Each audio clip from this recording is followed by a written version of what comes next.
sisse keerata, teine ka.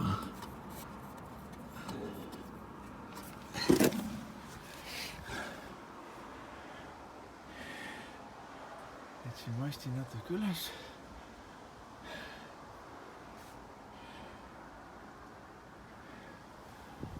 võin alla hoida. Mast alla.